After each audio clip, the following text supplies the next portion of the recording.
નમસ્કાર મિત્રો, આજે આપણે વાત કરીશું કચ્છના રાપર તાલુકાના ખાંડેક ગામની.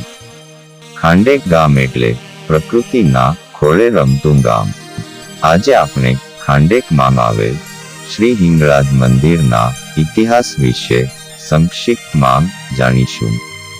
મિત્રો, વિડીયો નિહાળ્યા પહેલા અમારી આ રજૂઆતને લાઈક કરી અને ચેનલને સબસ્ક્રાઇબ કરી બેલ આઇકન પ્રેસ કરી લ્યો. મિત્રો, ખાંડેકમાં મુખ્ય 3 મંદિર આવેલા છે. શ્રી ચામુંડા માતાજીનું મંદિર, શ્રી ગોવા દાદાનું મંદિર અને શ્રી હિંગળાજ મંદિર. આ ત્રણેય દેવસ્થાન પાછળ ગાઢ ઇતિહાસ છુપાયેલો છે.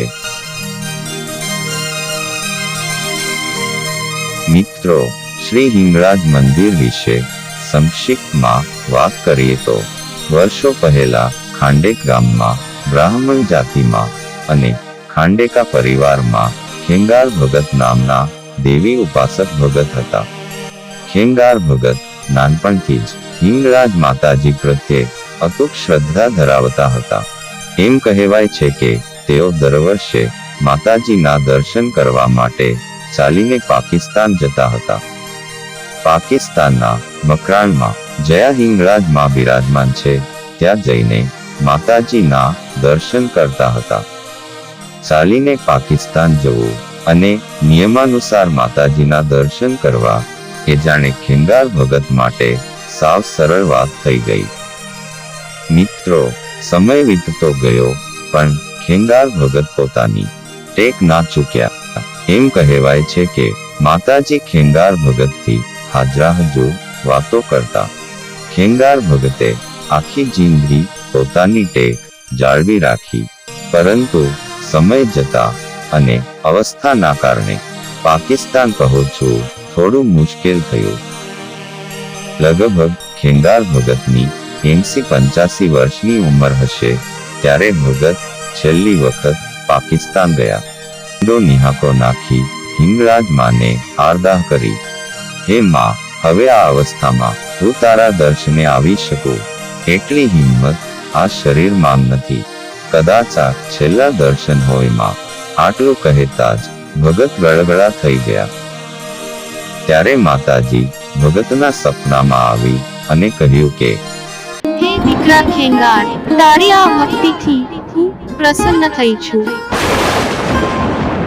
મારા દર્શન કાજે હવે તારે પાકિસ્તાન આવવાની જરૂર નથી. કાલે સવારે તારા ગામથી દક્ષિણાદી દિશાએ આવેલ ધાર પર જો શ્રીફળ, ચુંદડી અને સોપારી મળે તો માનજે કે હું મકરાણની હિંગળાજ તારા ગામમાં આવું.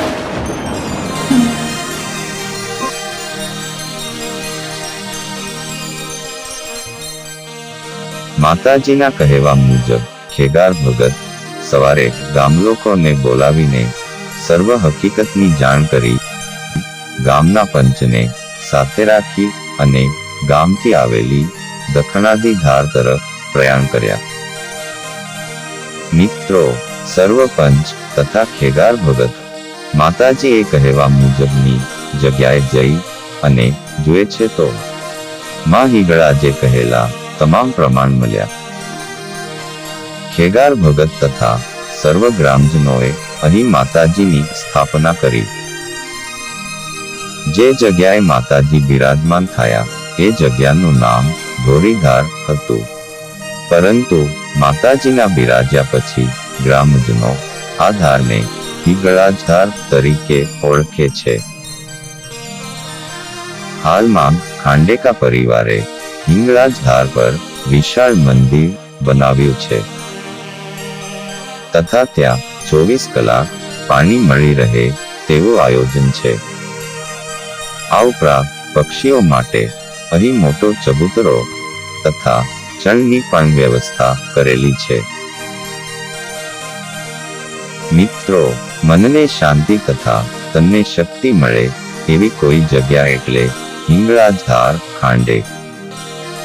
અમારી આ રજૂઆત કેવી લાગી એ તમારા પ્રતિભાવ કોમેન્ટમાં જણાવજો. મિત્રો, વિડીયો ગમે તો લાઈક કરી અને શેર કરજો. આવા જ અવનવા વિડીયો જોવા માટે સબસ્ક્રાઇબ કરો અમારી ઇતિહાસ ઉજાગર ચેનલ. જય હિંગળાજ મા.